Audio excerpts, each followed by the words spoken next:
পৃথিবীর মানুষ শুনে রেখো, আল্লাহর নবীকে জিজ্ঞাসা করা হলো নেকি কি জিনিস, পাপ কি জিনিস।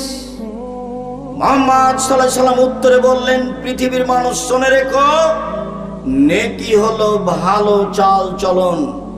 সম্মানিত দিনী ভাই বোন, আগামীকাল সন্ধ্যা হতে হতে বড় ভাইয়ের হাত ধরে ক্ষমা নিতে হবে। গন্ডগোল আপনার বড় ভাইয়ের কারণেই হয়েছে, এরপরেও ক্ষমা আপনাকে নিতে হবে। কথা চালু করতেই হবে, যে কোনো মূল্যে আজকেই করতে হবে।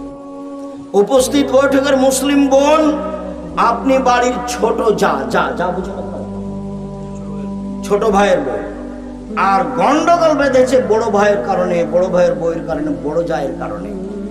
আপনি ছোট যা, আপনাকে হাত ধরে ক্ষমা নিতে হবে এবং কথা চালু করতে হবে। এর নাম সদাচরণ। যত লোকের সাথে কথা বন্ধ আছে আজকেই চালু করতে হবে।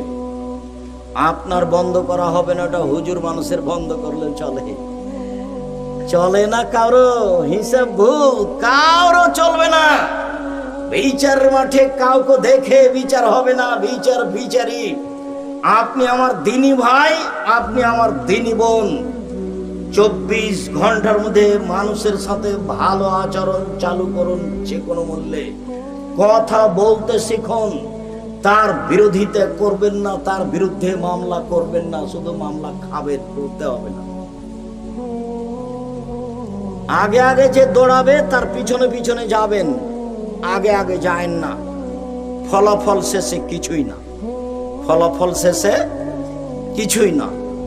ঝগড়া লেগে সিমের গাছ কেটে ছাগলে খাই নিয়েছে, সেজন্য ঝগড়া লেগেছে। এমন বলেছে, অশ্লীল ভাষা বলে মহিলা গালি দিয়েছে, বস্তির মহিলা। বিকালে বলছে যে গাছ খেয়েছে, মন স্বাদ মিটিয়ে বলেছি। এরপরে কি গাছ ফিরে এসেছে?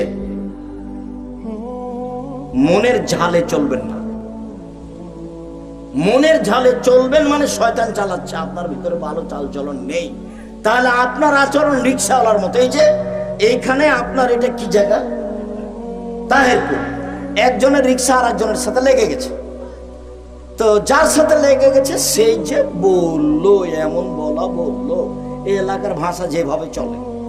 তো একটু পরে ওর রিক্সা আর একজনের সাথে লেগে গেছে, ওইও তাকে বললো ওইভাবে, একই ভাষা।